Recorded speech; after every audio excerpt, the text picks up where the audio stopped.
Blog Talk Radio.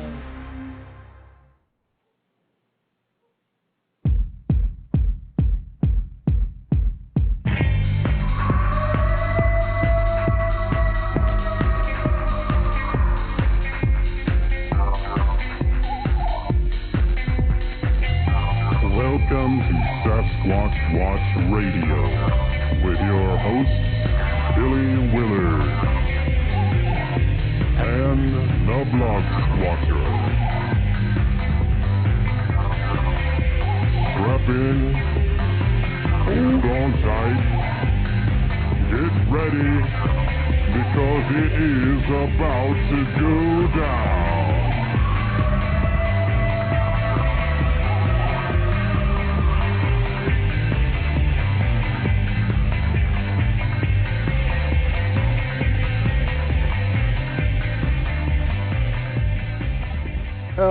Hello everyone. Welcome to another episode of Sasquatch Watch Radio. Today is Monday, July 13th, 2009. The year's flying by.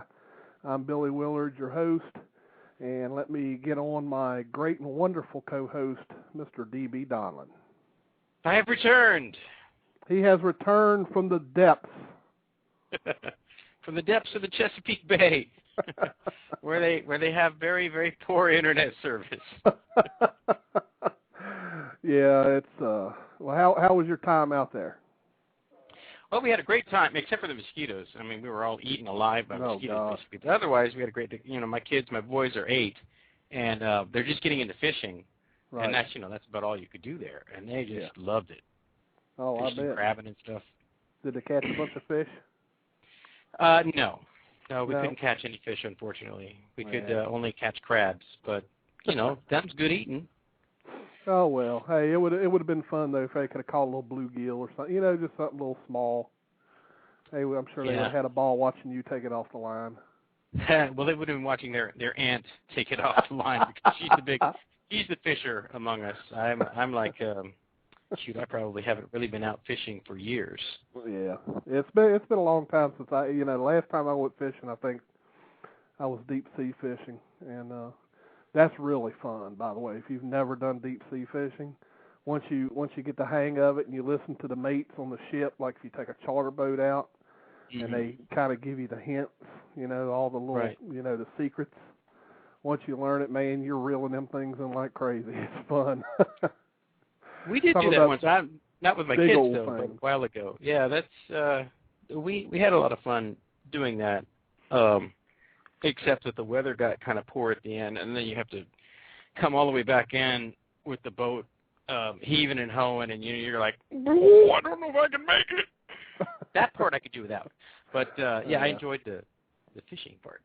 That's good. Well, I know you've been gone for a while, so you probably don't have any news that you've caught up. I just have one thing. I have one thing that people should know about, and I've posted one of them on the Blog Squatcher under the title "Expect to See This Hoax Video." I just want to alert people that our good friend Reverend Strone, who is an artist who works at the New Zealand company called Weta Workshop, that their most famous thing probably is making the Lord of the Rings movies, which are about my favorite movies. But they also do some commercials sometimes, and they made this commercial with a Yeti costume, which he says it doesn't look very realistic. It's like, a fancied-up monster costume. It isn't made to look like a realistic one. But someone took that costume, and they made a fake video out of it, just for fun, but now it's been posted on the internet as if it's a real thing. So I've got the video up, and I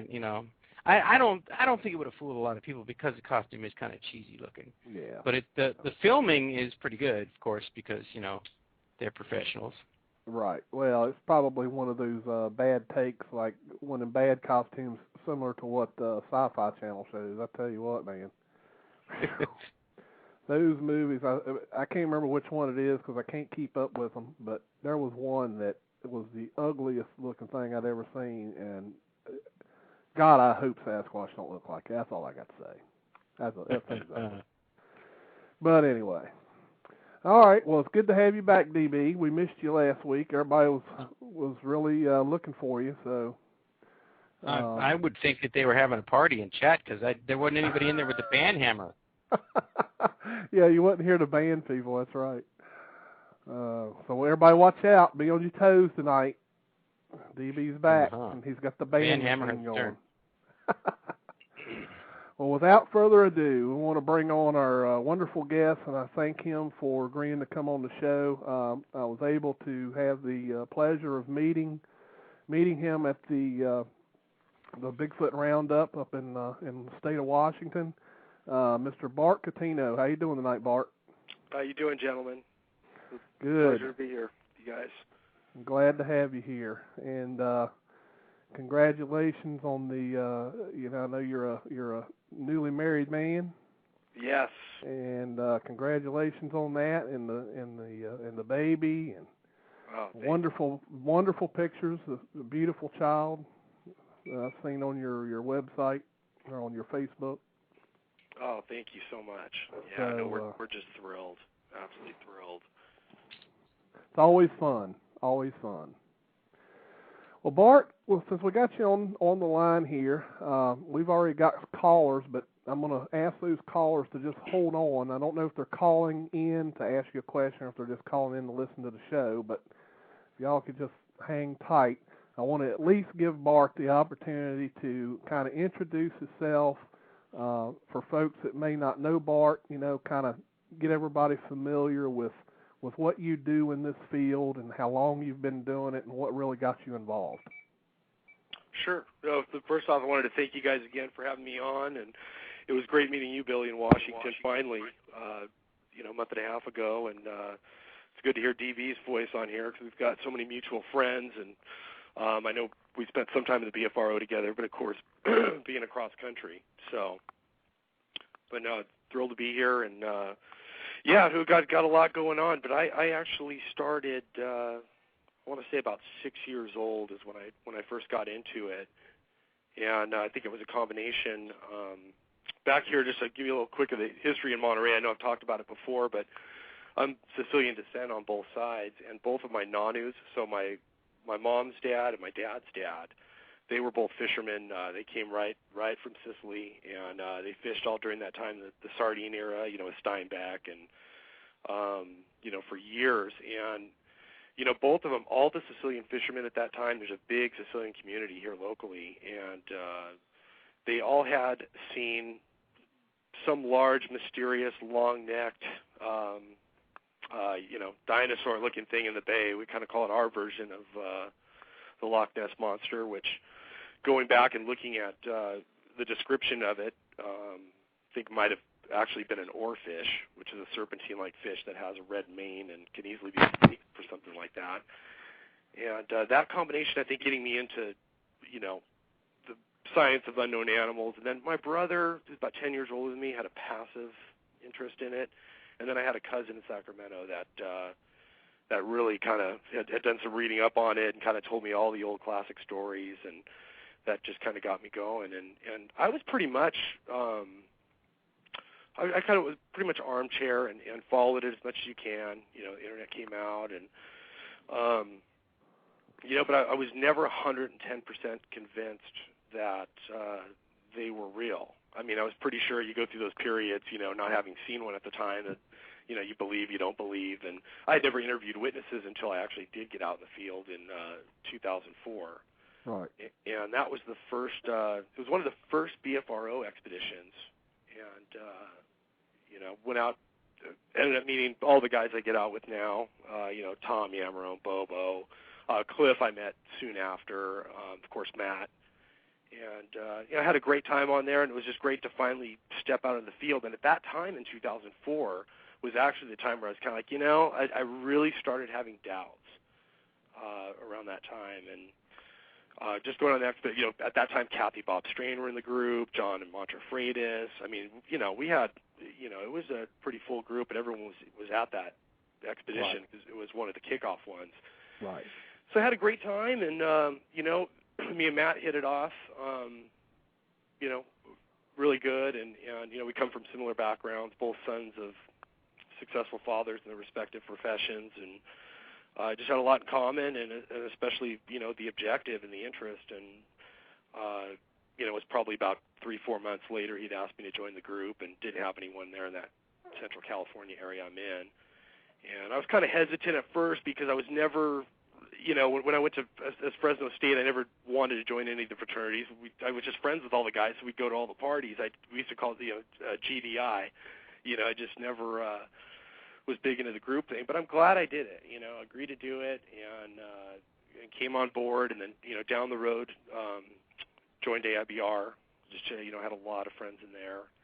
And then SRI, which is now, no longer in existence. But, and I get out independently, too. I get out with a lot of the guys that are in the BFRO from, probably been out with about 300 researchers or more in the last 6 years. I've kind of made up for lost time. Yeah. and it's good because I've learned a lot. I've had to have quite a crash course. You guys were talking about fishing. And if I ever get over to Virginia, by the way, I want you guys to set up to take me noodling for catfish, by the way. I've always wanted to do that. Okay. We can't do it here. But, I was always big into fishing, did a little bit of commercial fishing and a lot of sport fishing, deep sea, and even, hitting some of the rivers locally and stuff. But I just didn't have much outdoors experience. So I've really kind of had that crash course and fortunate to, learn so much from so many great people. Right. Well, that's you've, it's good that you got out into the field, and it sounds like you're really enjoying it. It's definitely, if anything, it gets you out of the house to enjoy nature in the woods, have a good time with friends, and, so for all those people who say, oh, yeah, y'all wasting your time, at least you're out having a good time, and what's funny is I almost think, it's funny you say that because some of the best times I ever had was before I really experienced a lot out in the field. And before I had my sighting, with nothing happening, those were just the anticipation and just being with those guys and building your relationships and getting your knowledge. Those were some of the best times, I just remember like yesterday. It hasn't been a long time, but it's funny because now after having a sighting, I feel like sometimes I'm actually pressing when I'm in the field, and I have to kind of step back and say, you know what, it's not, sure, I'd love to contribute as much as possible as far as proving this mystery, but that was never the main objective going in. The main objective was doing something that was always a passion and fulfilling that. And so it's sometimes got to step back and say, because I'll go out now and it's like, you won't sleep, and you just because that any minute it could happen and you could be missing that opportunity. Yep. Yeah. So very true. Now, our callers that were hanging on, they left. So I invite them to call back in if they would like to ask you a question. I'm not sure if they were just tuning in. I'm assuming they were just tuning in because a lot of people seem to have had trouble getting logged in, which has been happening a lot here lately. But anyone who does want to call in and ask Bart a question, the call-in number tonight is 347-237-5070. I'll repeat that for those who might want to write it down. It's area code 347-237-5070. Now, Bart, you mentioned that you had a sighting, and everyone's going to want to hear about your sighting. You bet. I'm sure they probably know about it because I've talked about it so much, and finally got it into our BFRO database. I sure took my time, about a year and a half, although all the time that I spent talking about it on the forums and in person, I probably should have just done it earlier, but it's kind of nice to have everything consolidated, in there, all the recreations I did and map and, exactly everything that happened that night. Right. Unfortunately, it's not for lack of trying, but that was August 18th, 2007. It's been, had a lot of good times since then, but it's been fairly quiet. For me since then, unfortunately. I hope I'm not cursed. Sorry, you had your one. You're finished. Yeah, exactly. Well, it's good to have one though. I personally have never had what I would call a sighting. I think we've all seen something, but it's one of them things where I'm not ready to make a claim that I've seen one of these things. I've seen glimpses of things peripheral vision, stuff like that. But you get out there, and in my opinion, sometimes your eyes can play tricks on you. Absolutely. We've all been fooled at one time or another for some things, and that's why, as definitive as some of the other things that have happened, and the couple of times that I've had these things close, and I would bet a lot on it. I am not 110% certain. I'm only certain about the one that it was right before me. Right. That's the one I'm waiting for. So hopefully it'll come one day. Oh, I think DB, was there any questions from the chat room? Well, I did see one question, but I'm not sure that it's going the direction we want to go. John Cartwright wants to know who is the best Bigfoot hunter in the world. And Bart, the answer to that is you say John Cartwright, and then we just move on. Well, I'm glad you stopped me, because I was going to say that we don't know yet.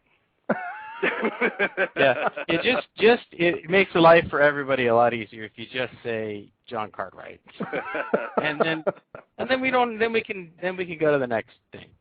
Right. My Don's goodness. great. I was fortunate enough to meet him in Washington, and really nice guy, and it was kind of interesting to see too. It was good that Billy and Eric and a couple of the boys, they were able to get out. They actually got out a lot closer to where I had my encounter than we were able to go. I went out with the Washington crew, our BFRO Washington crew, who I don't get to see every day. Right. We went within about 20 miles as the crow flies. Right. And still had a great time, but I plan on getting back there next year. All I got to say is the forest there in the Pacific Northwest is just unbelievable. I mean, we have nothing of that magnitude here on the East Coast in Virginia. And don't get me wrong, we've got a lot of forest. My point is you guys have trees down there that would engulf, 4 or 5 of our trees. I mean, right. One single tree, one of them Douglas firs that I saw down there, was just amazing. Oh, I bet. Yeah. So, I mean, and just the just the whole visual. I mean, the whole atmosphere there with the moss and stuff that hangs off of these trees. I mean, it looks so. What word am I looking for? Jurassic. Right. It's kind of overwhelming. Like some of the places you go, it's just like we used to. Oh yeah, nothing could hide out here. We always kind of just joking around. It's just. I mean, you look and it's just endless. I mean, it's just endless in a lot of these places you go. Yeah, exactly. DB, did you have any personal questions for Bart before I go into it? Well, now I was just writing in the chat, trying to console John because Bart wouldn't say he was the best. So I wasn't actually thinking about Bigfoot right then. I was also I was on one of those first BFRO trips up in the Northwest on the second Olympic Peninsula trip. Oh yeah, and I had a great time there. I didn't see anything at all, but I had a great time. I heard that was a fun one. Is that the one too where it rained a lot on that? Well, it always rains there, but I mean, it was dumping on that trip, wasn't it? My memory is foul. It's just foul these days. I don't remember a lot of rain, but that doesn't mean it didn't happen. I haven't carried that memory with me. What I do remember is that there were these 3 guys from Colorado that came in a day late, and they were like, "Well, what do we do?" And everybody else was out. So I think Matt said to them, "Well, why don't you go up on this ridge over here and check that out because nobody's been up there yet." So they go up on that ridge by themselves. So this is their first day ever looking for Bigfoot, and something comes running through the trees and shaking trees and making loud noises, and all the rest of us had been there a day and a half, and nothing happened, and these 3 guys just show up. They get the show. I was a little bitter about that. That's usually the way it happens, though. You know what? It always does. Yeah. It really does. I mean, with the folks who, that you think is least likely to have some type of encounter, or the people who's not even looking for it, is the ones that usually have the sighting. So. Yeah, that's usually how it goes. All the time. Well, you can never predict where it'll be. I right. I think that's the main thing about Bigfoot is that there's just no predicting it.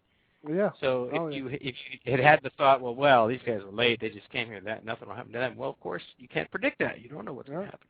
That's right.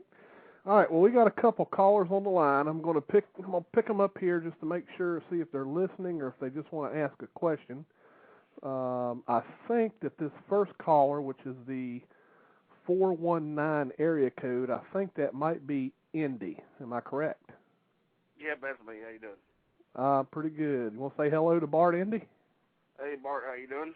Hey, how are you? Doing okay. Yeah, I just called in the list and I can't get the chat room to come up again, so. Yeah, it looks like everybody's having trouble, so. All right, I'll put you back on the mute. All right. And I believe we all know who this other caller is, which is the 662 area code. That's going to be Mr. Henry May. Yep, that'd be me. How you doing today? I'm doing fine. I'm actually calling in so Bill can hear. He's on the line with me. I want to say hello to Bart, first of all. Hey, how you doing, Henry? I'm doing good, man. I hope you and Kimmy and the little one are doing good. I saw some of the newest pictures on your Facebook. On her Facebook, actually, on Kimmy's Facebook, of the little one. She's a doll. Oh, yeah. Oh, thank you. Yeah, I've kind of now told all my Bigfoot friends, but we're lucky here in California that they do hearing screening, immediately after the birth, and we found out, unfortunately, she did have some severe hearing loss, and I had to take her up to Stanford and go through that whole program, but it was scary for a few weeks because when you don't have those typically associated precursors like no family history on either side and textbook pregnancy, there's a fear it's not isolated, and I ran every test she could, and it looks like it is isolated. We know it's on the table, and we're attacking it. And God, she's ahead of schedule. I mean, she's cute as a button. We feel so fortunate to have her, and the thing now, just get her mainstreamed as early as possible, and we've got good educators to do it. So. Well, I'm glad to hear that. Bill, I'm sure you have some questions. I just wanted to visit with Bart for a little bit. That's why I called in. But Bill, if you want to ask Bart some questions, go ahead. Hey Bart, how you doing? Hey Bill, how are you? So, are you investigating new Sasquatch or Bigfoot sightings or footprints or any experiences in your area of research? You know what? Not currently right now, but I will be getting out. I got a hell of a crew with me the week after next. We're going to hit Northern California pretty hard. Be about 8 to 10 of us. You guys probably recognize a lot of the names. Cliff Barrickman, Derek Randalls, Bobo. There's Wally's going to be coming up for that too, and so we got a good crew, and I said about 5 therms, and we're also going to hit that the Hoopa Res pretty hard. That's the area with the highest density of sightings, and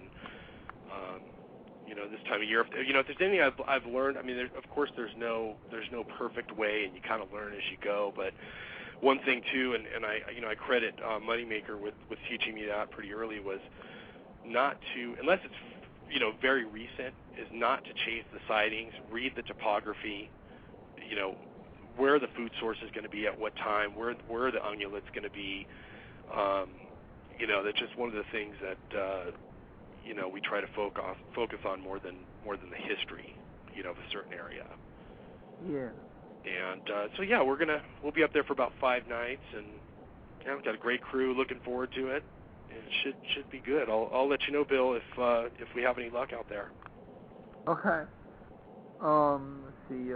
Hey Billy, so what's new with your investigations out in Virginia? I ask you one more question after that, Billy. Well, I tell you what, we have hung up some new trail camera systems in a new area over in Spotsylvania County, where we had a sighting back, and that was towards the end of May of this year. So we took a new trail camera system up there and hung it up in that area. We're currently trying to get our hands on another one because we want to put more of them up. So That's what we're working on right now. We also had, which is strange to me sometimes. I can't never figure this out and how it happens, but I ended up getting a sighting in Pennsylvania that came in a couple days ago, and passed that one off, of course, to Eric Altman up there in Pennsylvania, and he's taking care of that one. So he says it's sounding pretty good. So hopefully he can come on one day and give us an update on it. Yeah, Billy, I'm still waiting to get that book from Tom Burnett. His book there. Did you get a copy of it yet? No, I haven't got a copy of it yet, but he did return an email to me after I sent him the email with your address, so I know he's got it. So he's probably just a little taking a little time or something to. Oh, to get okay, it to that's no problem.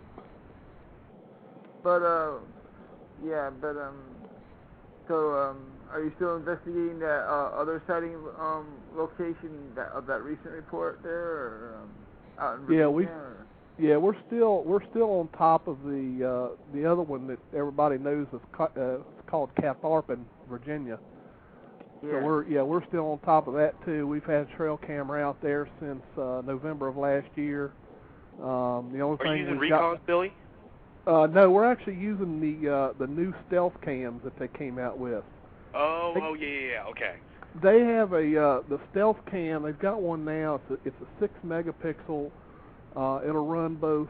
You know this. You can run it to where it'll flash frames, right, or you can run it in live video, to where you can take video during the day and night, and it works with the infrared. So far, we've had actually some pretty good success. Of course, we ain't got what we want to get on it, but we have really gotten some actually pretty rare some shots. We got one of the first ones we got was the interaction between an owl and a deer, which was pretty cool. Interesting. Of all places, the owl landed right on the tree that the camera was facing, and I've never seen this in the daytime. Landed right on the tree in the front of the camera, and a deer had come down to get a drink of water, and I guess the deer noticed the owl, noticed some movement up in the tree. So you see the deer look up, and he twists his head back and forth, trying to figure out what it is. And then the owl moves again, spooks the deer. The deer runs up out of the creek, and then the owl turns its head all the way around. Watches the deer run away. It's pretty cool. Interesting. We've gotten some other interaction. We had a deer and a possum interact. Oh, wow. It was we had a possum that walked down the deer trail, and you think that's what set the camera off, and that was the only thing you were going to see. Well, probably 3 seconds later, here's this deer acting like a dog sniffing the ground following the possum. I mean, you get some really funny things. Yeah, Bart, are you looking into any possible new photos of Bigfoot or Bigfoot creatures or videos?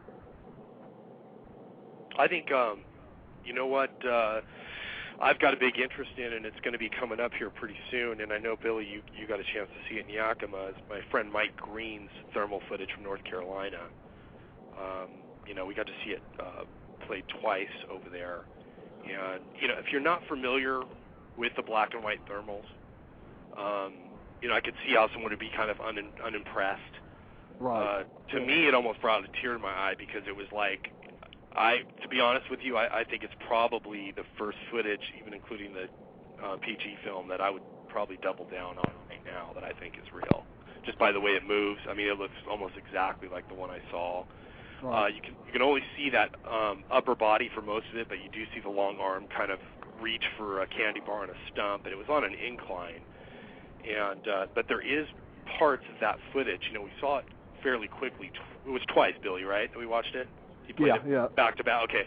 Yeah. And you do see the subject between windows in those trees, and you can see like the upper body and the head and the shoulders, everything attached. And what he needs to do, and I talked to Mike about this, and I think he's been on it probably the last month and a half or so. He's going to have to do with that. He's got a Raytheon 250D made by L3. Actually, I think it was made by Raytheon when he bought it. They're now made by L3. But yeah, it's from 30 yards, and he's going to have to do some comparisons. He doesn't have to do exactly what it's doing, but he needs to have probably naked with clothes on so people can make the visual distinctions.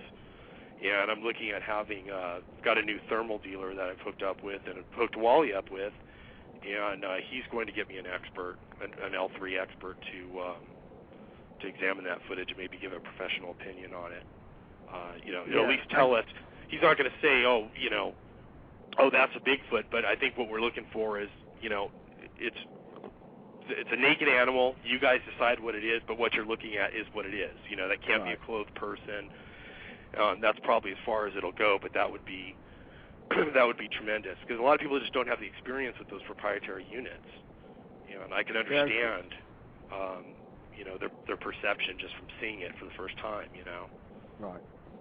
Yeah, some kids tried to hoax a Bigfoot sighting in my state a couple of weeks ago, and it's just, hoaxes like that just really tick me off. It ruins our research, and it's just, it really makes the mainstream media just, not really believe what we're doing is real and stuff, and it's just. Well, it kind of goes with the territory, and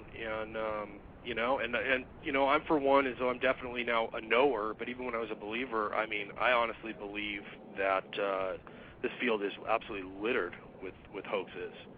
And I think that's something that has to be, that as researchers we have to concede. There's a lot, there is some very good evidence and physical evidence. There's a lot of great anecdotal evidence, but there's a lot of bad evidence. And, there's a lot that needs to be sifted through. I'm just tired of rehashing all the old stuff. It's, I want to move forward. I know the technology is caught up, and I see an opportunity for all of us in these next couple of years. And, as much as I love reading about the Patterson-Gimlin film and going over it and seeing it at the conference, and it's interesting what Bill Munns is trying to do. I don't know if I necessarily agree with him. I do like him a lot. I met him there at the conference, but it's just, I think we got to move forward. Mm. Yeah, they got to start looking at other film footages. I mean, there's so many out there that we could look at. I always when I see MK online and stuff, I'm not trying to slam her or anything, but I tell him there's so many film footages that he could study and do enhancements of and stuff. And I'm sure BFRO gets the same, different possible film footage. Excuse me.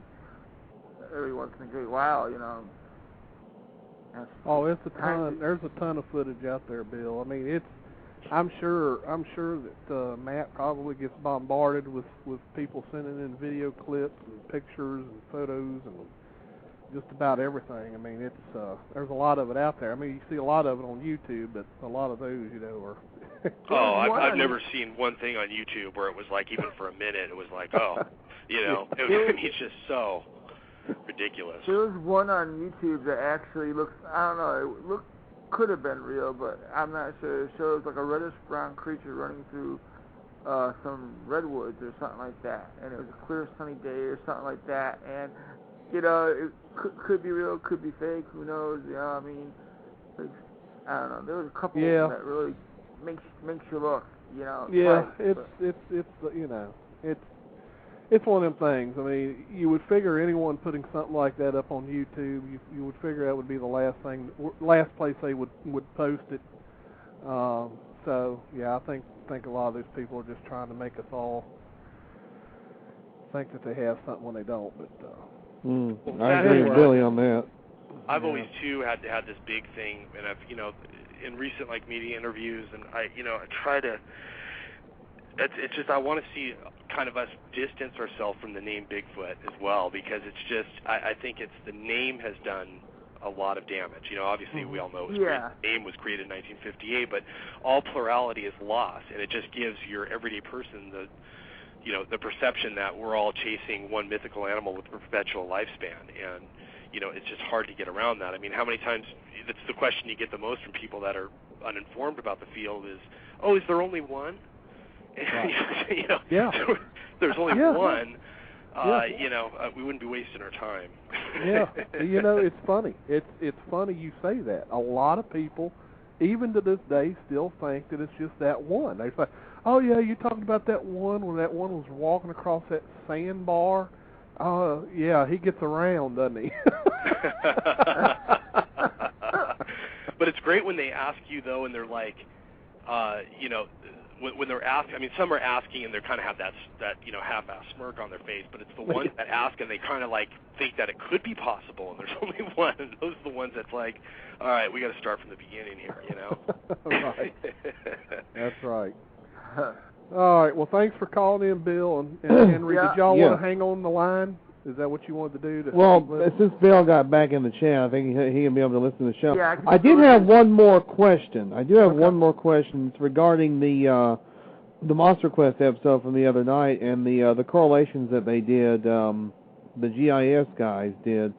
I was going to ask Bart if you thought that was of course, I think it's a valuable tool. Do you believe it to be a valuable tool to correlate sightings with rainfall amounts? You know, it's interesting. I don't think it's really telling us much that's new. I think all it really does is kind of give, and I think that's what it was done to do, was kind of give that perception. Well, of course, it's going to be loaded where animals where the most rainfall is, obviously, but it just kind of gave that perception that these things are running around, cities and stuff if they were real. It just, I don't know. I think it's just pretty obvious. I mean, even Pacific Northwest, I mean, I think rainfall is a huge factor. I mean, it's all temperate rainforest, pretty much that whole coast all the way up from, I'm in Monterey, so I'm dead on the central coast of California, but you get up, another 3-4 hours up, and then it's all the way up through Washington, through British Columbia. It's that temperate rainforest, and obviously that's where, there's a lot of activity in those areas, and it makes sense why. Wow. So yeah, and it's hard too because people say, a lot of people that are uninformed in the subject, they think, oh well, I could see possibly Pacific Northwest, but they don't take us seriously when you mention the other states. And what it is it's people's perception. If you've never been to, say, New York, what's your perception of New York going to be? It's going to be skyscrapers and Manhattan, and that's less than 1% of New York. Right. Mm-hmm. People are stunned when I'll tell them, like for instance, Texas is, I think it's the 7th or 8th most forested state, especially on the northeast end. People just have this perception and they think the whole state is that. They think Arizona, and that's, it's a dry desert the whole way through, and they just, Well, it's like Connecticut, there's barely, I haven't heard of any new sightings, for a long, long time, I mean, usually, unless some other organizations get reports or something like that. And I think, like I tell everybody, Connecticut's a stopover state for these creatures, or any kind of wildlife for that matter, because, and then, because it's very rare I hear of a sighting of even a black bear once in a great while in my state. And, but, I wanted to ask you another question, Bart. With I noticed a few Georgia reports in the recent report section of the BFRO site, and doesn't Matt and all you guys get a little worried when you guys get reports now, from the state of Georgia because of what happened to us last year, without going into detail about it? Right. It's funny because I tend to, just with the time I have, I tend to just kind of follow a lot of, I'm usually looking at, California, Oregon, Washington.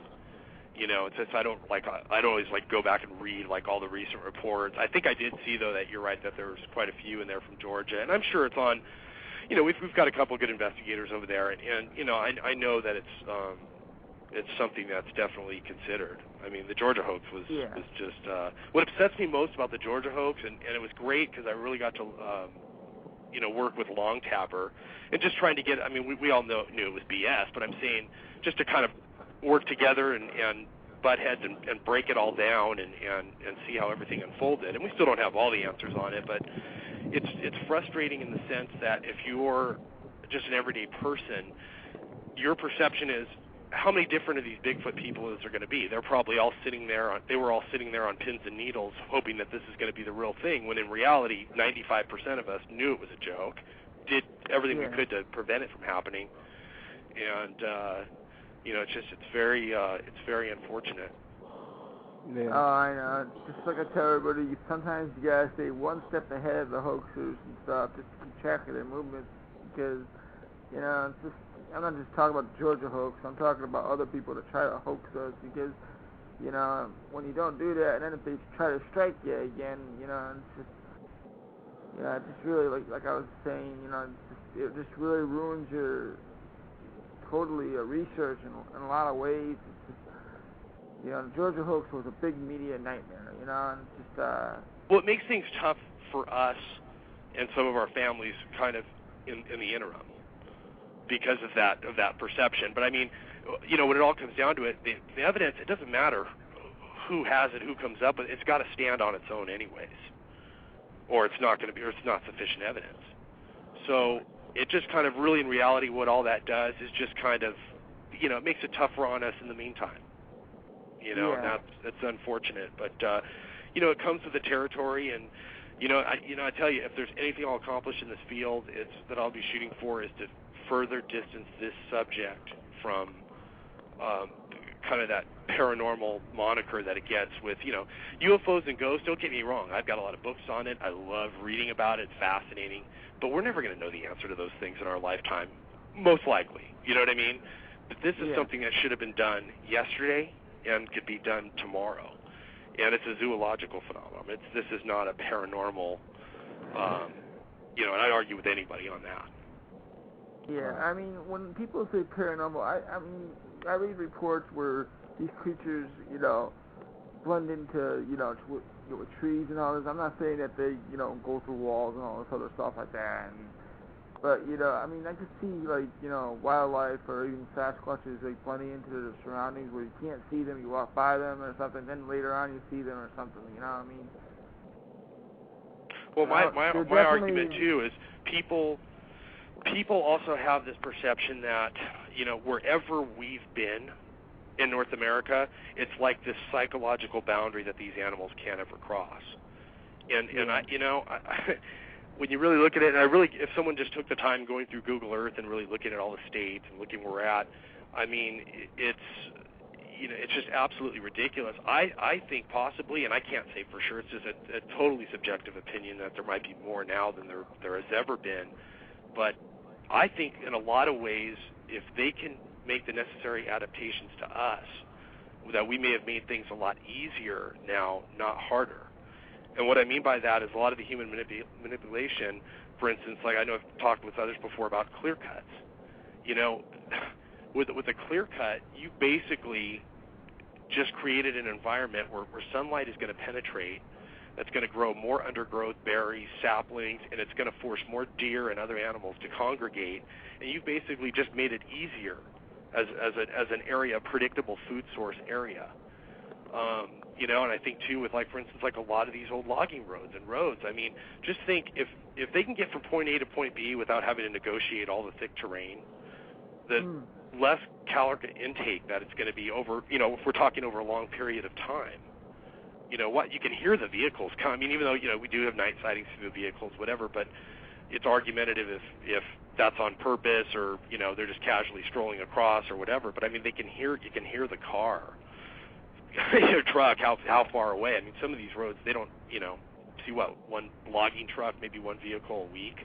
I've been on a lot of those, in the Pacific Northwest. Yeah. All right, Bill, I got to get to these other callers, buddy. Okay. Yep. Thanks for answering my questions, and I'll continue. Me and Henry will continue listening to the show. All right. Like that. Later, guys. All right. Bye. See you later. All right, Bill. All right, let me get caller from the 979 area code. You're on the air. Am I on the air? You are on the air. Bet you can't guess who this is. How much you want to make a bet? Oh, well. You want to bet me today? You want to bet me today? Dinner at the Carlton? Okay. I bet it's Slider. Oh, you win the bet. Okay. I'll be ready for my dinner. Yeah, I just wanted to ask Bart a quick question, then I'll get off. Bart, I've been presented with the argument quite a bit lately about misidentification of people who give sighting reports or witness reports to what they've seen. Right. Is there any detail you can give us about your own sighting, about what you saw that would not let it be misidentified as a bear or call it into question? What details did you see in your sighting? Sure. No problem. Good. Actually, really good question. I'm not sure. What was your name? My name's Thomas. Oh, Thomas. I'm not sure if you've had a chance to see. Have you had a chance to see through those black and white imagers by any chance? I haven't. I'm sorry about that. No. It's okay. But basically, just to give you an idea, your whole view with those thermal imagers is pretty much a gray view, and you can see the shaded detail in between. And then anything that's alive or anything that's actually holding in heat is gonna show as white. And the hotter it is, the whiter it's going to be. And my sighting ended up being, it's not exact on the nose, but we kind of walked it off, measured it. It was roughly around 50 yards, maybe a little bit less. But using these imagers a lot, just to give you an idea, it's I remember even driving through the Sierras a lot of times because we'll drive with them, and drive 4 or 5 miles an hour going slow, and you just can kind of pick up everything that's alive either on an inclined hillside or even down below. And I've seen black bears. I remember one time in the Sierras seeing one actually it was momentarily just standing, but it was funny because it's so clear what it is due to the body proportions. The one that I saw in Washington, I'll probably go through the sighting if Billy wants me to right after, but just to give you an idea, probably the best way to compare it would be what was it similar to a black bear. And the only way that it was similar to a black bear, it was obviously a naked, large hirsute animal. I mean, there was no doubt about it. You could at 50 yards, you could just kind of barely see that hair shade. Clothes, absolutely. Matter of fact, Paul Graves from Washington an hour later went back, and that was kind of my second realization. I mean, I already know what I just saw, but my jaw dropped to the floor because seeing him, I know he's 6'3", 170, and you could see his beanie, you can see his vest, you can see his flannel shirt, just all the patterns in black and white. And it was the size, and also seeing him with the clothes on was just like, it just was the most amazing thing. But to better answer your question, for probably half of the time I saw it, it was on all fours. And the first time that I saw it in the clear, because at first initially, for 20 seconds or so, I thought it was a person. Like, I thought it was one of the girls from our group, possibly, accidentally caught trying to pee behind a tree. I just didn't know because you can only see about 10% of it. I saw like the knees and then kind of the head and maybe part of the shoulder. And it kind of did this right and left, like kind of looked at me and then stepped out. And then when it stepped out, then I can see the whole side profile of it from about the calves up. And then it dropped down to all fours. And when it was on the ground, when I mean all fours, it wasn't on its feet, but it had its knees down, arms extended, and it kind of had its head looking in my direction, kind of rotating the head, like as if to lock in. That's just my perception from seeing it. But, the last probably roughly 45 seconds I saw this thing, I mean, it was literally standing and trying to stay frozen like a statue. I mean, but it's glowing. I mean, I can clearly see the contrast, the whole profile of it. So you can see the long legs. You could say it was weird. It was like 2/3 of the body weight was in the upper extremities. It almost looks like the lower half shouldn't really be holding up the upper half. Long arms. And when I say long arms, it like almost doesn't look right. It was just, they were just very long. Huge upper body. It kind of V'd out from the waist and just into these like massive shoulders, traps. And it was a kind of a small, rounder head, at least from the back. And it kind of looked smaller from the side too. No discernible sagittal crest, at least from that distance. But I mean, it looked, there was no doubt what I was looking at. And I knew it, to be honest with you. I knew what it was as soon as it stepped out from that tree, and I saw it in the clear and then dropped to all fours. I mean, it was pretty obvious. The black bears, they will spend time on their hind legs, and that's usually descent. That's better to better look at something. But of course, momentarily. They aren't, or they'll leverage against a tree to get grubs, that type of thing. And this thing wasn't even close. Well, a lot more closer to what a person would look like, but looked nothing like us. I guess probably the best way to describe it. Right. What would you say to someone who says that most or all witness reports are misidentifications of bears?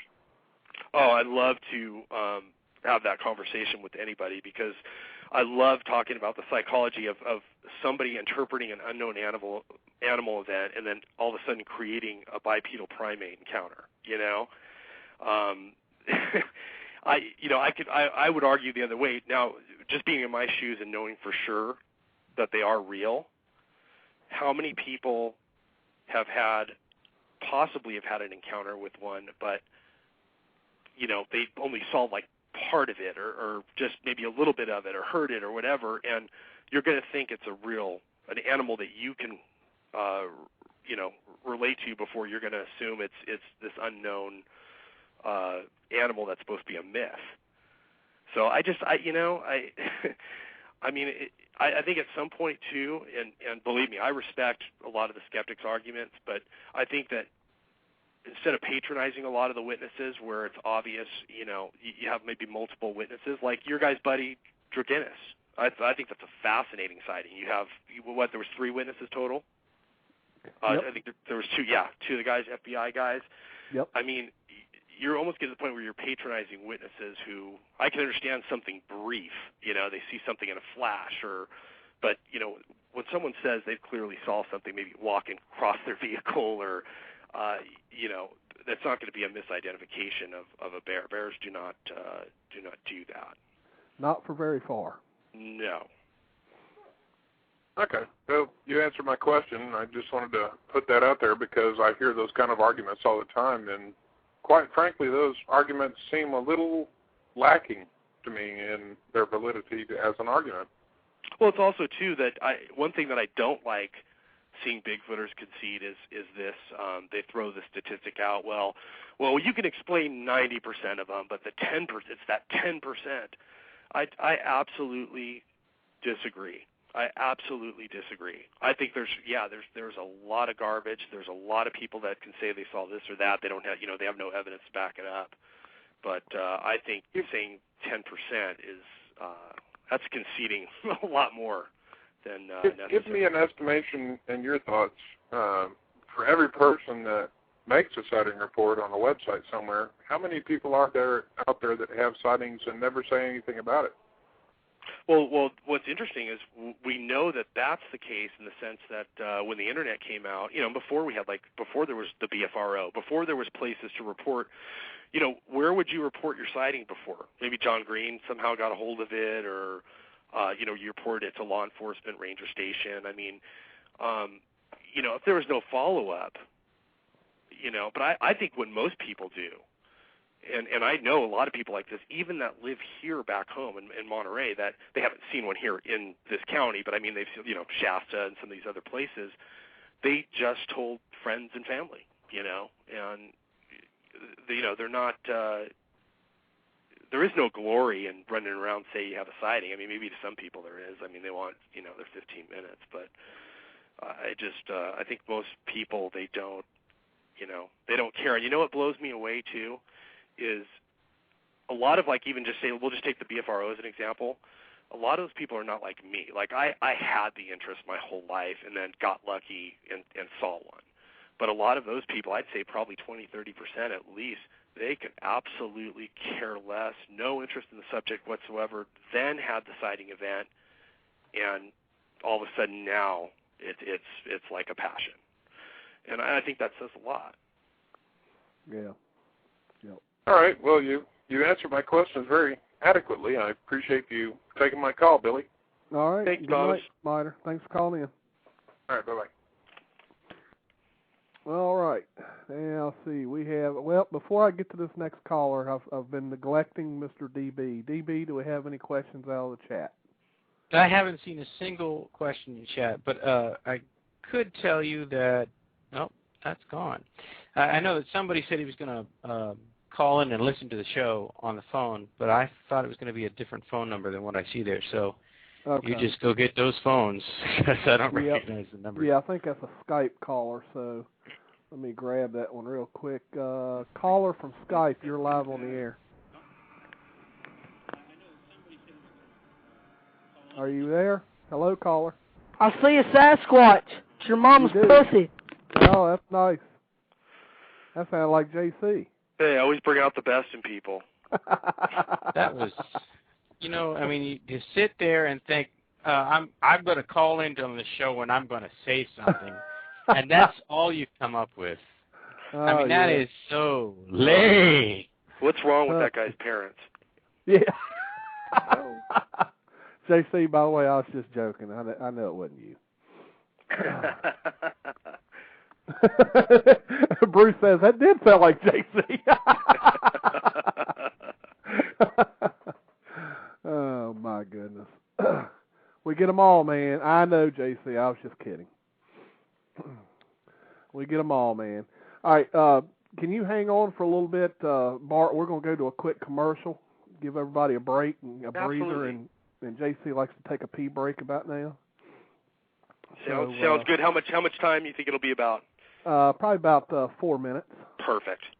Is that perfect for you? You got it. I got to get this dog out of this office here. She's driving me nuts. All right. Well, you can start now. So go right ahead, and we'll be back in about 4 minutes.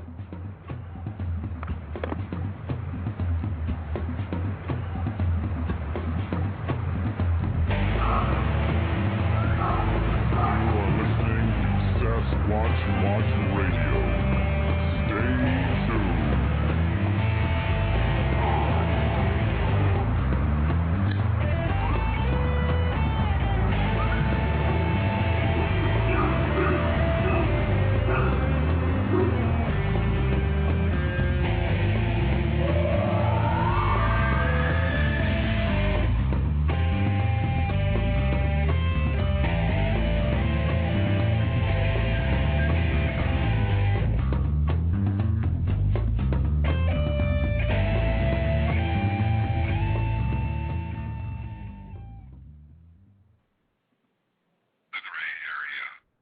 Paranormal Talk Radio, bi-monthly, Wednesday nights, 8 to 9 p.m. Central. The Gray Area. Paranormal Talk Radio divas Melissa Hovey and Monica Rollins, never afraid to tell it like it is. The Gray Area. Too hot for prime time. The Gray Area. 60 minutes of take no shit, grab you by the balls. Paranormal Talk Radio. 8 to 9 p.m. Central, every other Wednesday night on Blog Talk Radio. Paranormal Talk Radio with an attitude.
All right, everyone, we're back. Are you back there, Bart? I sure am.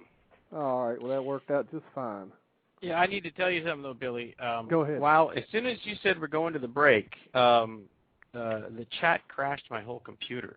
So really? I'm waiting for it to come back up. So I can't tell you what's going on in chat right now. Oh, man. Yeah. I tell you, man, they've been having a lot of problems here lately. I don't know what they're doing. Is that the Blog Talk site? Is that? Yeah, it's the Blog Talk Radio site. They have a, they just, I don't know, it's been probably a couple months ago they upgraded or so-called upgraded their chat system. And ever since then, it seems like people are having all kinds of problems. And, everybody gets kicked off the show, kicked out of the chat. I had a message come up a while ago that actually told me to close the current chat and reopen it. It actually came across my switchboard. So I don't know. I guess they're having. I noticed that they've added a new feature now that when someone logs in, it puts a little announcement on there saying welcome, and then gives their name. That's something that they had kind of gotten rid of, and now it looks like they got it back. So I don't know. I heard some discussion about them getting some new servers and stuff. I guess there's a lot of people using it now, and it's getting overloaded, I guess. But probably, yeah, I can imagine. Yeah. So anyway, it's hopefully they'll get rid of the technical glitches of one of these days. But I knew there for a long time we had a pretty long run where we wasn't having any problems. And when did you first start? When was your first show, Billy? Oh, let's see. What was it, DB? Back in September 4th. Yep, September 4th of 08. Oh, wow. So we're coming up on a year. Yeah, that's right. So enjoyed every minute of it. And of course, it helps to have great guests like you, Bart. Oh, thank you. Yeah, I know. Now they'll all hit me and say, "Oh, you're kissing." Hey, that's all right. You feel free to ask some of the tough questions. I've had to do so many. Just have been doing a lot of local presentations. I did the Monterey Rotary Club here, which was great because I had the mayor, ex-mayor, and a lot of the business bigwigs here, and that preceded the local article that I did here, and I've got a couple more coming up, Kiwanis clubs and that type of thing. Right. I enjoy doing that. It's nice to indoctrinate some people and educate them. Yeah. Well, I'm going to DB. There wasn't any other questions in the chat, correct? Well, I really couldn't tell you. Oh, okay. That's right. Try you get lost it to come back up. That's right. I forgot you lost it. Yeah. All right. Let me give out the phone number again. It's 347-237-5070. Again, it's 347-237-5070. We can do without the nasty, profane callers. We don't need any more of those. I think we had our excitement for the night. So now, one thing I want to ask you, Bart, is, with all the sightings that come in, and I know the BFRO has to get a ton of sightings. Yeah. Out of all the sightings that you all get into your sighting forms, how many of them do you guys think are just baloney? I mean, that you really just toss out and after your interviews or whatever?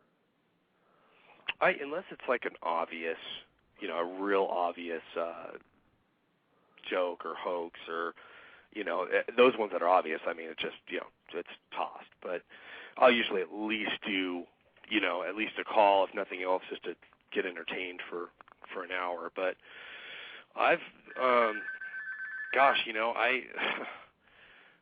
I probably, in all the years, now being in the group, I haven't published a lot of reports. It's just, interviewed dozens and dozens and dozens of witnesses, but, there's a lot of the, as we call, the Class B sound-only incidents. There's just, if it's not, if it's not a clear sighting and going through and interviewing the witnesses, it's, I usually won't put my name on it. I think I'm like a little bit overly picky when it comes to doing the reports. Right. And, we have uniformed way, too, of asking the questions. And it's just weird, because a lot of us have varying backgrounds. I had some of the background, even though I didn't pursue it as a career, took criminology at Fresno State. It's always been an interest. And, I've had an interview, too. I used to run my dad's restaurant locally, and so I can't tell you how many people I've just interviewed in different situations. It's kind of helped now in my primary hobby. Right. But the truth is we've all got varying experience in interviewing witnesses, and I think we filter out most of the garbage, but I guarantee you that without evidence, there's probably a ton more that who knows, right? In reality. So I know the ones that I've published and put my name on, I've been extremely impressed with. Right. Oh, DB, I think you've got a question. Unless he still don't have the chat up. I just got it up. I see that Duke asks, does Bart do audio recording in the field? You know what, I do.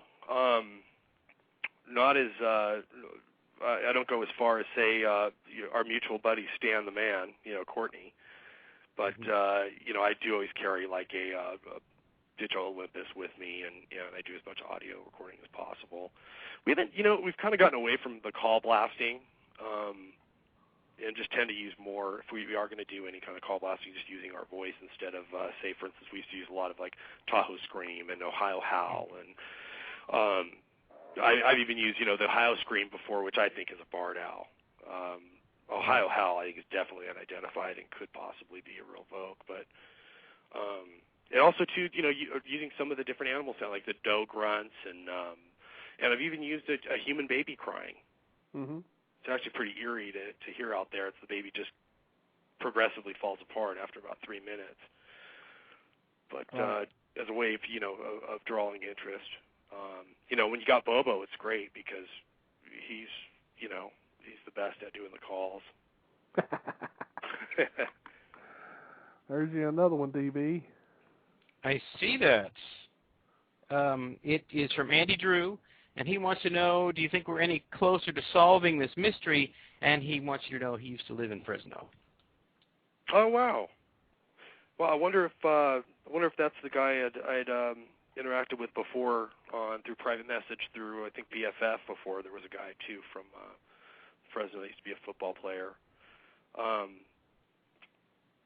What was it? I'm sorry, what was his question again? Do you think that we're any closer to solving this mystery? You know what? For the last, probably since my sighting and then seeing what the capabilities are with thermal imaging. Thermal imaging footage is not obviously as sexy as, say, color footage. But when you understand it and you've used it, it is the judge and the jury. I mean, someone would have a hard time explaining why is that a naked animal doing what it's doing, looking like how it looks. And I think it's just that's why I will defend it rigorously on say, the BFF. Or, a lot of people make comments. It's not the fault, they just don't understand because they haven't used it.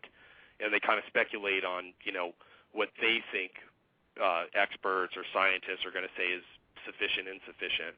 But I think it's just such an unbelievable tool, visual tool for our field, and I see so much promise with it. And it's funny when you get spoiled because once you start using those things, you almost don't even want to get out unless you have one. Right. There's really not many other opportunities to really have a chance to get good visual documentation and to counter, nocturnal activity. Right. So I really think that we are turning the corner. I see a lot of promise. I don't want to talk about it too much, but I know DB was there personally, and I know he has mixed feelings about it, but I've got a lot of confidence in the Kentucky project that should be, I hope, is going to be released for everybody to see here maybe in the coming months or year. That what gives me a lot of confidence there are the investigators that are there now. Right. There's two great people, and both of them are very objective going in. And, of course, one's a PhD. And so I've got a lot. That's kind of like a nice little insurance policy to have. I think there's going to be a lot to talk about when that gets released. But I see us finally, I think, turning the corner. I really do. I think the technology. It makes sense to me why we are where we are today. Right. And one thing I always talk about is what do these things have to have? What physical, behavioral, attributed assets, if you will, do these animals have to remain unrecognized today? And And these are some of the big ones that, a large physical body that's built for great maneuverability, for steep terrain. Well, that's a check. I mean, from all our witnesses' accounts, and I can even say if the animal I saw was definitely built to negotiate thick terrain and steep terrain. And then I think obviously be inherently shy and retiring, a desire to not be seen. Right. And to possess expected acute animal senses. Which, what I mean by that, I would argue with anybody that I don't think these animals have to possess this great night vision. I think it just has to be sufficient. If they've got the sense of smell that they should have, and they can hear like they should be able to, I think that the combination with that body is sufficient. And, obviously a flexible nomadic lifestyle, and I don't want to say predominantly nocturnal, because I think that's for those of us that do know, that's arguable. I mean, a lot of what we had happen at night, and I think it's easier for them if, I don't know if it was an adaptation or what, that's all speculation, but, they would be used to us needing the benefit of a light source to move around at night. And so it's a definite advantage. And there's one that nobody really talks about that I think is just an absolute must, and I think it's an inherent instinctive discretion. And what I mean by that is a desire to, not be seen and remain elusive and not impose the physical body. For instance, you'd sacrifice easier foraging opportunities. Right. It's somewhere along the line, it's inherent that there's consequences there. That must exist, right. For them to be real. But it's just something that we never seem to talk about. Right. It's fascinating though, why that would be. Right. I have to ask this because I don't think I've ever seen him in the chat before. We are blessed to have the presence of Michael Jackson's ghost in the chat room tonight. You're kidding me. And he actually has a question, and I told him that I was going to ask you, Bart. His question is, with all the people that are out looking for Bigfoot, why hasn't he been caught? Well, they. Right, they, yeah. Right. Correct. Well, I think, let's talk about it a little bit. I mean, that's one of my favorite questions is where are the bones? And I think that most people have this net that aren't too familiar with forest environment. They have this perception that all animals die, they all leave their bones, and a lot of people believe actually that all bones become fossils. You'd be surprised. Right. Right. And I mean, we all know like the miracle fossilization is, dying in water, the appropriate sedimentary layer, permineralization, uplift, erosion. I mean, all those things have to happen. It really is almost a miracle process. I mean, obviously it happens, but I think we can all agree that there's thousands of animals that are we're never even going to know about that existed. And right. I think even with Gigantopithecus as just being an example, I'm not saying that I believe that is the leading candidate, although based on what I saw, I believe maybe an Asian wood ape descendant would make sense. But to have literally a suitcase of remains that just happened to be carried into two limestone caves in Southeast Asia, and these things live for, 1 million years, and now they're finding out, first it was 500,000 years ago. Now some argue that it's only 100,000 years ago. Right. With some of those remains. But I think people too, they have this, Bigfoot's, and I'm just going to step back and say, if they are real, let's just say, and I'm just saying this from someone who hasn't seen one, they're obviously apex predators. Right. And an apex predator, for those that don't know, is when you're an adult, you're basically the top of your food chain. I mean, your only predator is possibly humans. And Cliff, I know, Cliff Barrickman, who's one of my best friends, I'm really proud of him. He's got his own site now, NorthAmericanBigfoot.com. I know he talks to DB a lot, and I'd recommend anyone making a stop there. But he actually really covered it well, talking about the apex predator death hypothesis, in that, when these larger animals, when they, feel like they're deteriorating or getting sick, that they will retreat deeper, likely near a water source, Right. And whether it be a cave or near other riparian areas, whatever it is, for someone to just casually walk into the woods and find bones. I mean, I think we can all agree, you too, Billy, from your experience in the field, that I've hiked thousands of acres in the Pacific Northwest the last 6 years, and I've never found remains of an apex predator. I mean, ask yourself this: how many times you even found remains of a bear? Well, yeah, that's what I'm saying. Which would be an apex predator? We have about 25,000 in the northern counties of California alone. I mean, there's areas, there's 3-4 per square mile, and they leave sign everywhere. I mean, you can't walk 5 feet in some places without seeing bear sign. Right. They're not shy about it. I mean, it's everywhere. The pitty patters up the hillsides, the trails, the crap left all over the place, and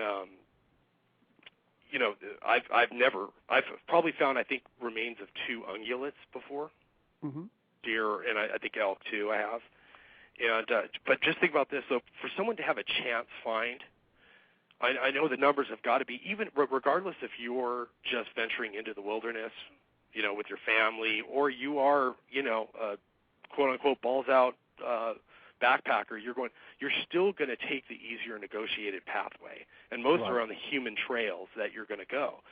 So to find the bone, there has to be 4 steps to successfully bring in Bigfoot bones. Right. You'd have to have this apex predator die, obviously, very recently. I don't think anyone can argue that. Right. With how quick, between different carrion eaters and internal chemicals break it down, especially if the carcass is exposed, how quick it is. Right. But it'd have to die fairly recently within one of these human trails, visual from that trail.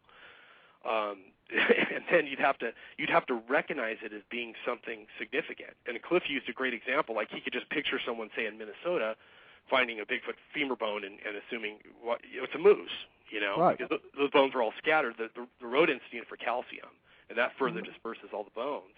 Right. And so that's number 2. They'd have to be recognized as something unique. Then they'd have to be collected. Right. And then number 4, they'd have to be appropriately processed. Right. And, it's just, I think the skeptic's best argument is just by chance one of them would have messed up by now. You know what I mean? One of them would have got hit by the car. They, died immediately and been collected. And, there's been a lot of luck there. I'll be the first one to admit that. Right.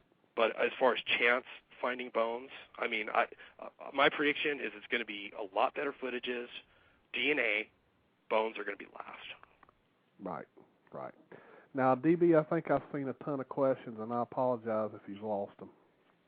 No, I wrote some of them. I mean, there have only been a couple of serious questions. Night Callers was asking about I think he's talking about your sighting, Bart. Were the legs straight or bent? Well, it says in the thermal, so it can't. Did you see yours in the thermal? You saw yours with your eyes. No, I saw mine through the thermal. And okay, so were the legs bent or straight? You know what? Well, they were. God, when it was on the ground, it transitioned so much. Like, there's so much that I missed as it got. I mean, I remember the distinct positioning. Because it just, I remember it like yesterday. But the transitions were so fast on the ground.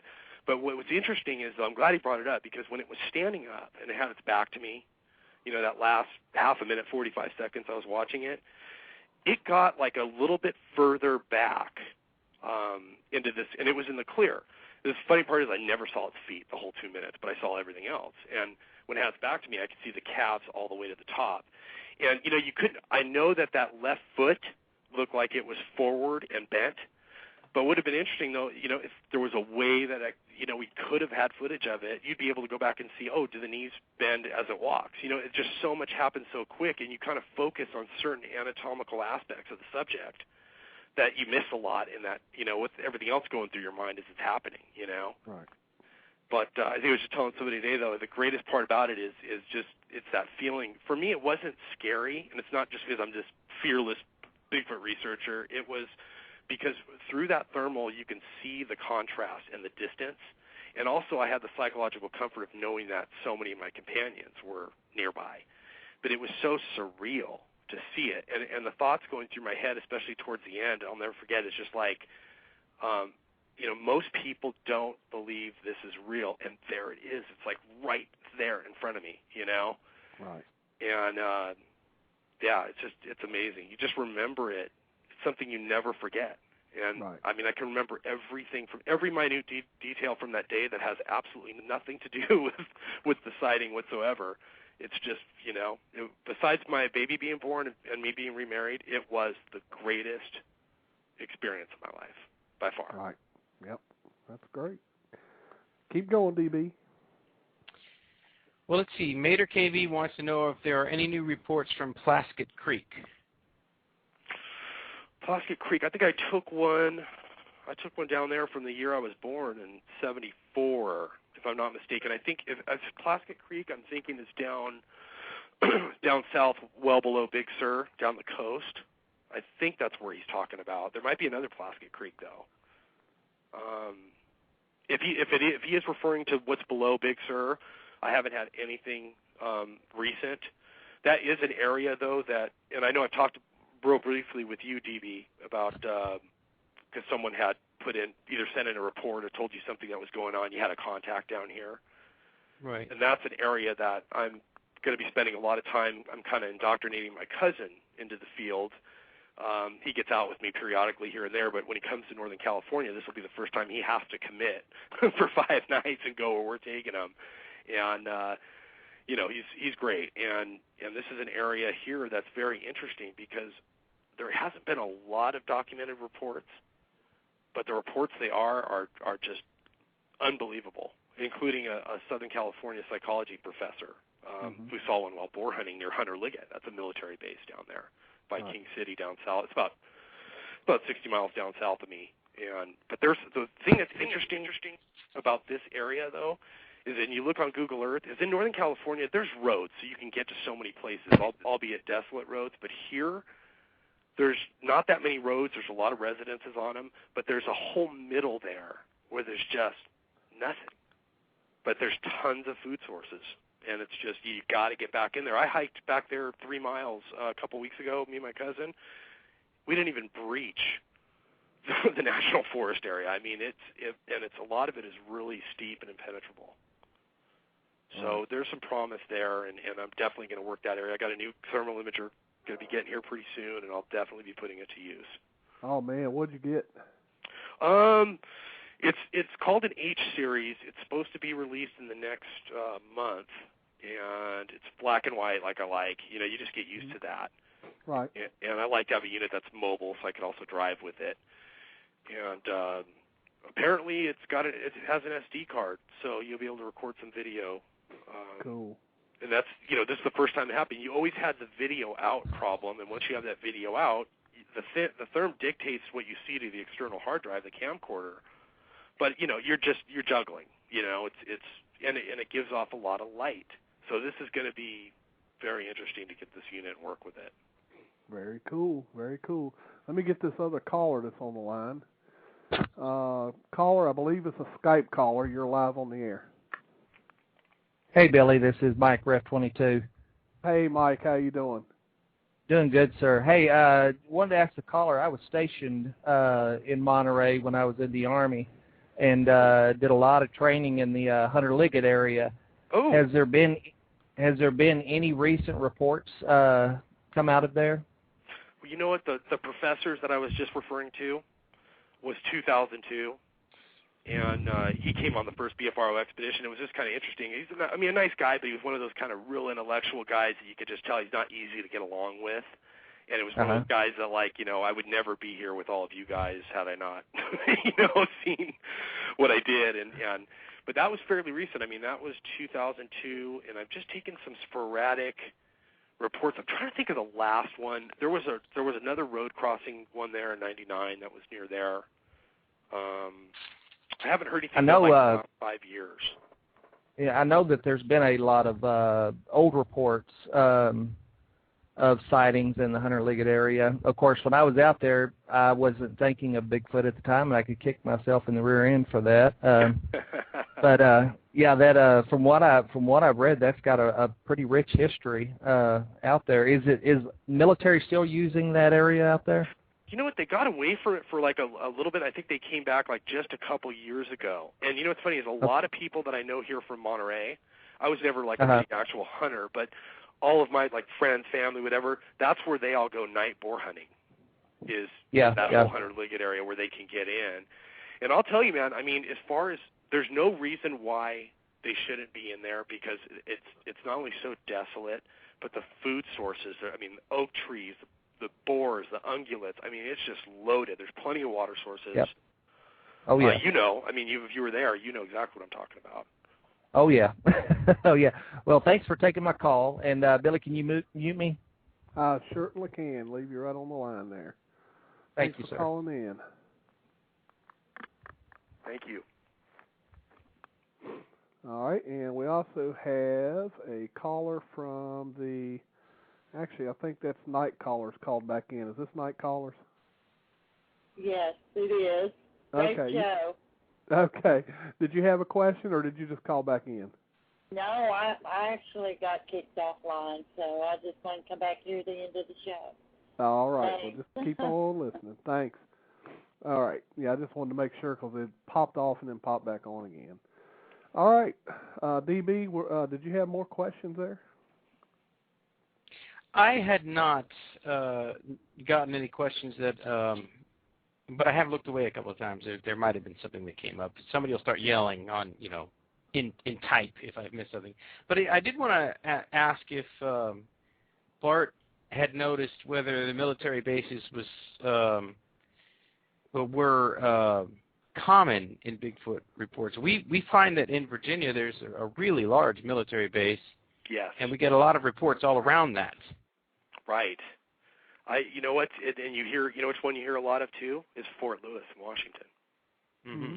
I hear a lot out of there, not only just through our BFRO database, but I know people that have never reported it that have talked about possible activity there that they actually experienced. And you know who had a maybe there? I hope I'm not mistaken, but my buddy Longtaver. Okay. Had one of his maybes there. Right. And it was a good maybe. He's very skeptical of Bigfoot science, and I don't blame him. Right. But he might have possibly had an encounter there. And you just hear Fort Lewis a lot. I know down here, I mean, for Hunter Liggett, I think more has happened than has actually been actually documented. It's more right. You hear a lot of word of mouth. Yeah. And it's a big area. What was filmed down there was We Were Soldiers with Mel Gibson. Oh, yeah. Yep. It doubled so perfectly for the terrain in Vietnam. So. Yep. Well, before we go off the air live, because we've only got a couple minutes left, I just want to make a quick announcement. Next week, we will have, and I think we've tried to get this show back on, but we're finally going to do it.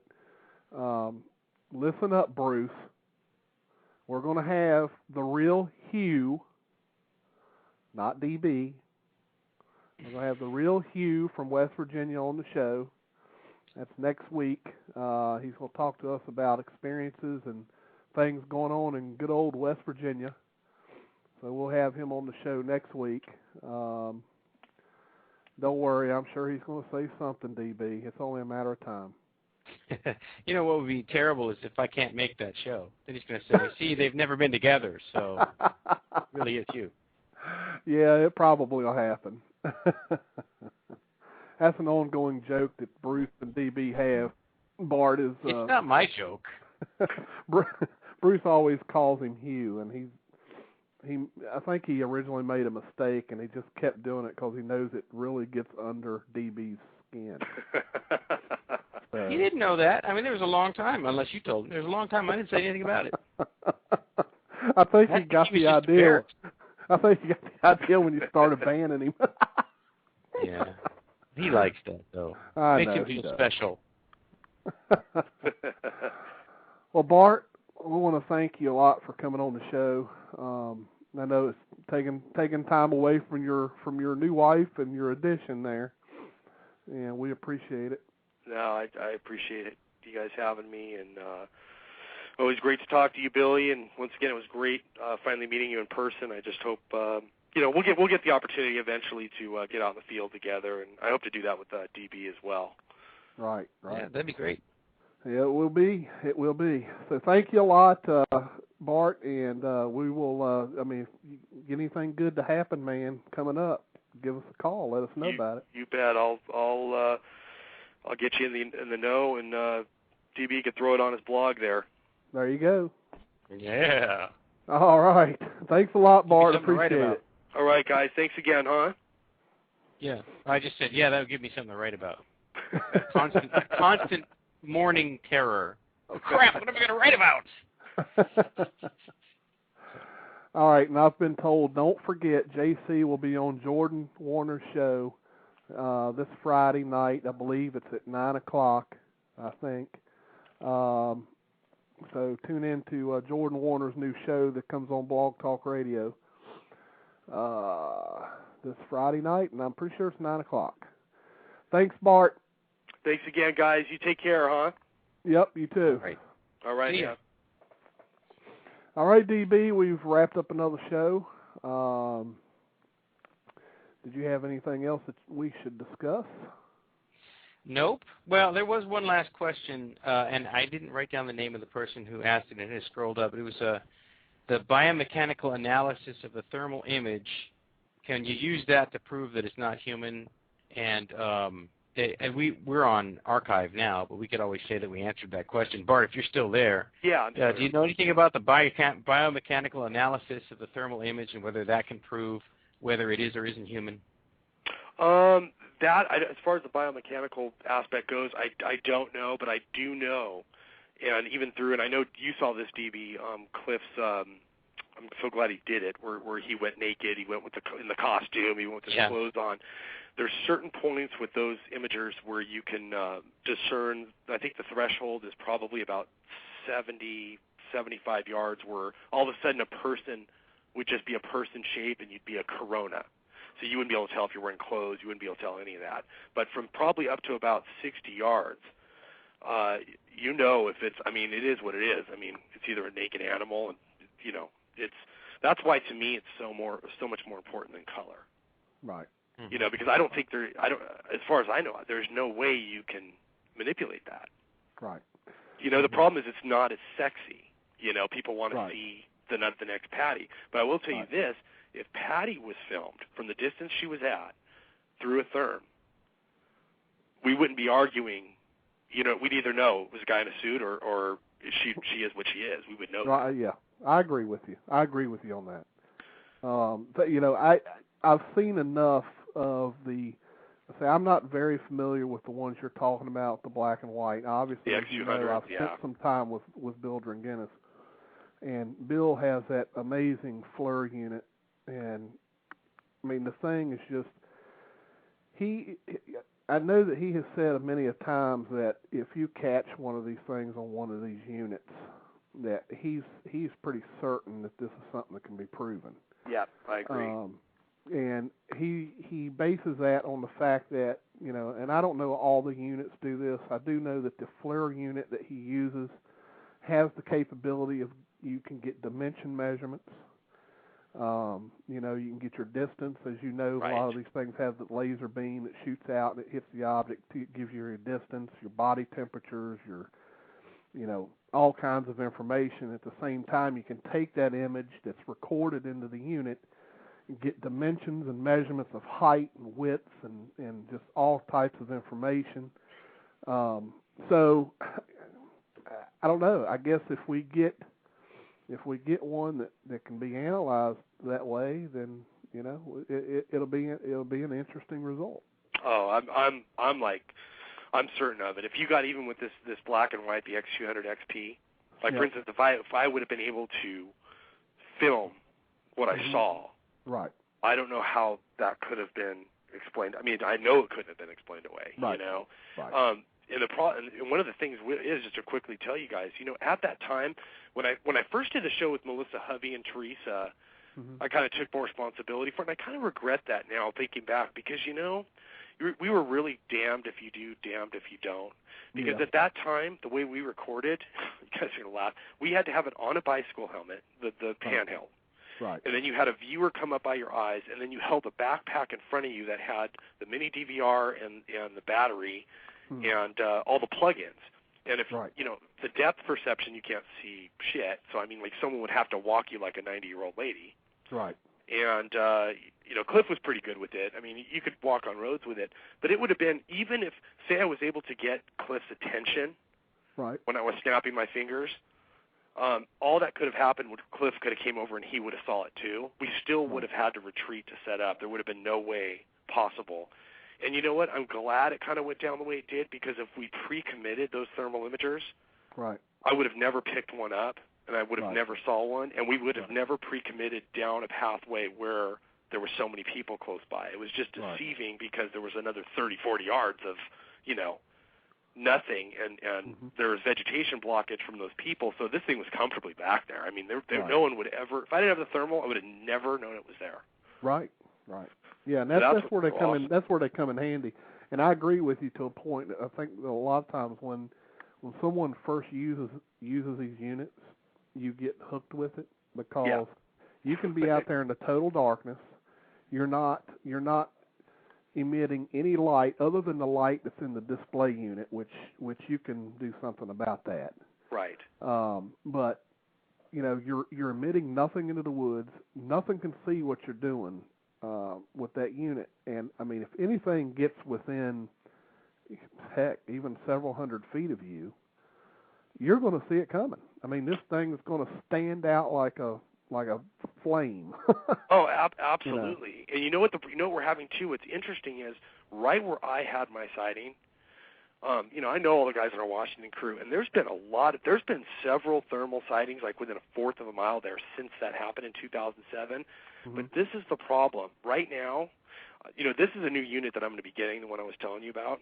Right. And we'll see how much time that SD card holds. But it's going to be a blessing because everything is consolidated. See, the problem is even with the external hard drive, that there's still too much light. And we're finding that these things will not get close if there's light. Someone will say, well, God, that's convenient. I mean, the people that are recording, they won't come. Well, it's not, because they're animals. They don't know, but it's the light. Right. Well, I've always thought about that, with that device. You could always put some type of a, first of all, if you're using the unit, nothing's going to sneak up on you, okay? Right. So if there was a way to drape yourself somehow with some type of something that can't be penetrated with light, for example, from the display from the unit, you could find a way to drape something over to where you're not emitting any light whatsoever, and still be able to maneuver this device around to where you can see. I mean, you ain't got to worry about something sneaking up on you in the dark. You're going to see it in the unit. Right. There's got to be a way to block that light and keep that light from shining into the forest. It's tough, man. Yeah, it's like you try to. It's that, you know what it is? It's that video out. Yeah. Is what it happens, because then now you've got the camcorder, and then to see through the camcorder, unless you put the camcorder up to your eye, you have to open up that window. Right. I know. Light. I know. And then not to mention the cords that you have to have wrapped around your neck, because there's a connector and then the video out cord, and it's a pain in the ass. Right. Like, maybe we need to have maybe we one need to unit. come up. Maybe we need to come up with some type of a remote, a remote thermal. We get up in a tree stand with a blind wrapped around us in the dark. That'd be, you know what? That'd be the best. That would be the best way to go. If someone could just sit there for a week and be in the right spot, that's the way to go. That's it. We'll come up with some kind of idea, darn it. It's frustrating, but you got to remember, though, none of this stuff really existed or was accessible before. And to me, it's the game changer. It really is. Because before, you really didn't have any way to visually document at night. How would you? Right. People say, "Oh, didn't you have a camera on you?" Well, what am I going to take a picture of? The vegetation 5 feet in front of me? Yeah. You know what I mean? Exactly. Yeah. I mean, even the little Sony night shots. I've got one of the Sony night shots, one of the newer HD versions. But I mean, you turn on the super night shot, you're still not seeing more than 10 to 15 feet in front of you. Correct. Without some type of an external IR, you can't get the limit of any distance. And even if that's great footage, it's going to be arguable. Right. Exactly. You know what I mean? Right. So yeah. Another good way, though, is maybe with like the stealth cameras that you're using, and I know these Reconics. I know Derek Randall's is he's working the ridge lines in the Olympic Peninsula. Right. And that's the way to go, because if you can get like 4 color shots, because they're taking them in sequence so quick, you'll see all the muscle movement and the positioning. Yep. That would be good. That would be really good. Oh yeah. Yeah. And I'm convinced. I mean, you know, a lot of people say that, you know, trail cameras are never going to capture one of these, blah blah blah blah. Well, I'm convinced. I mean, eventually these things have to let their guard down. They're not. I understand that, you know, a lot of people, the argument is that they're intelligent and they have some wits about them. But there's also going to be times when these things are going to let their guard down. For example, if someone's coming into the forest and they're trying to get away, some of their senses are going to be down. They might run right in front of one of these cameras. Right. Something, you know, bear coming after them, you know, trying to do an attack or whatever. Somehow, somewhere, I don't think these things are going to be able to totally stay away from these cameras. However, I mean, really, how many cameras do we have out compared to how many acres of forest we have? Absolutely. And you know what another thing is, and this is something that I learned from Matt, and, you know, as many people that have had issues with Matt, I understand. I mean, you know, I love him to death, but he's not like the guy, for instance, you know, if I was hiring for my HR position in a hotel that, you know. Careful, Bart. but God, I love him, and he's been such a good mentor to me. But one thing, though, it's like the way people think, they think they have to go in the middle of nowhere and set up a lot of these cameras. And I think of it like an analogy, like the ocean. Where are 80% of all the fish? Within a mile offshore. Yeah. So places like, you know, for instance, like, you know, in some of these Northern California towns, I mean, like keeping them just on the outskirts of town. It may not be next week. It might not be next month, but I think you have a better chance than just cold calling game trails. Right. You know. Yeah, I agree. I mean, you know, I have a sighting in Catharpin, Virginia. Now, if you look at Catharpin, Virginia on a map, you're going to see that it's within roughly 6 miles of a booming city called Manassas. Right.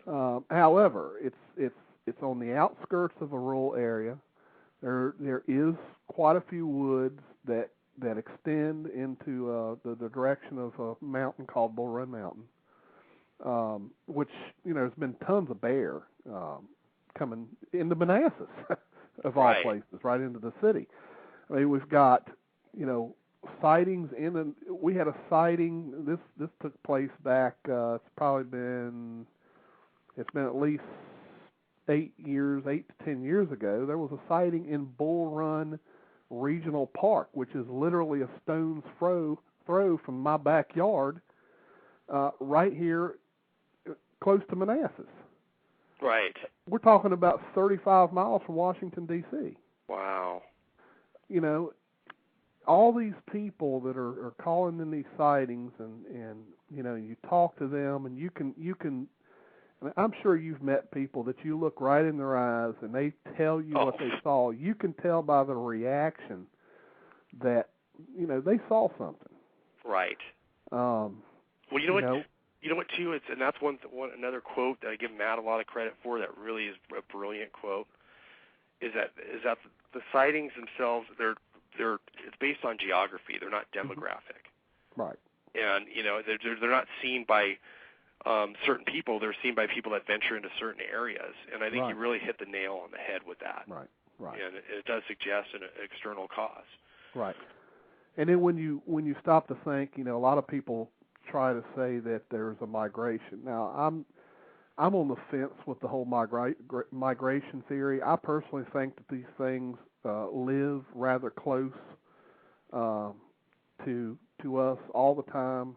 Whether there's a migration or not, maybe, I don't know. Right. But my theory on that is that it's not really a migration, and I think a lot of people think that because certain parts of the year the sightings are down, and then the sightings pick up during certain parts of the year.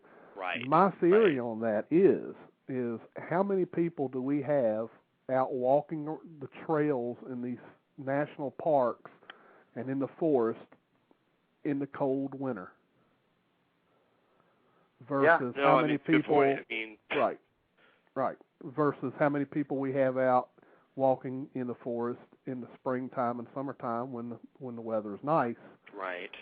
Therefore, that's the reason why the spring and summer sightings seem to increase, because there's more people out there. Right. So that's my theory. Not that I'm dead set against the migration theory, but I do tend to think that these things have a home, and they have a home range that they venture out for whatever reason. I think what's going to happen, though, is when we get one of these things is eventually one day, and maybe we'll have the answer to this and still not have the body. I mean, I could see that happening, but I think they're having that big skull capacity, and I think it's going to be the type of brain that is so familiar with the surroundings that knows like what's changed in a certain place coming back a year from now. That right. type of a memory brain. That's just my prediction. Right. I mean, I could be totally off, but. All right, well, I've probably kept you long enough, Bart. No problem. I enjoyed talking with you guys, and thanks for having me, and I'll keep you updated. I'll let you know how that trip went. Yep, sounds good, and we're looking forward to that. All right, brother. All right, well, DB, we've wrapped up another one, buddy, and if you ain't got nothing else, we'll take this thing out on an exit. Is DB still with me? Yeah, I was on mute. I said, no, I've got nothing else, and it's another great show. But I said all right. It's a microphone. All right, DB. All right, thanks again, DB. Yep. All right, see ya. See you later. Good night, Bart. All right, folks, this has been another episode. Again, tune in next week as we'll have the real Hugh from West Virginia on the air. Look forward to that show because we know we scheduled him once before and we just couldn't get him on. Well, he's going to be here next week. So, everybody, good night. Thanks for everyone for tuning in, and everybody just keep on looking. We got to keep this quest alive, and we got to find this thing. So, good night, everybody.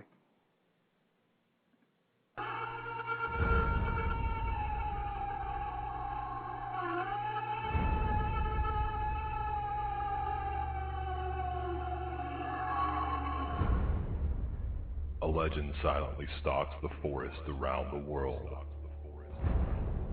leaving giant man-like footprints in its wake.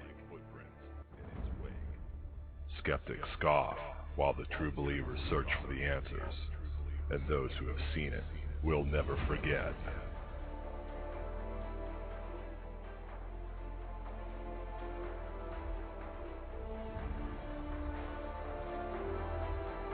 Monday nights, 9 p.m. Eastern, Blog Talk Radio. Billy Willard and the Blog Squatcher present Sasquatch Watch Radio.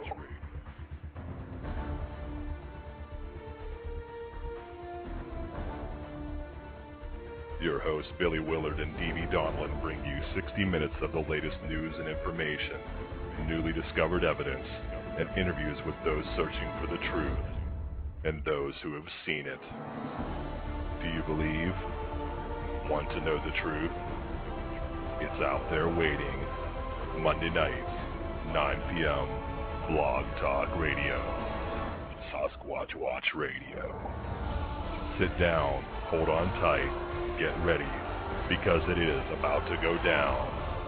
blogtalkradio.com/Sasquatch Watch Radio.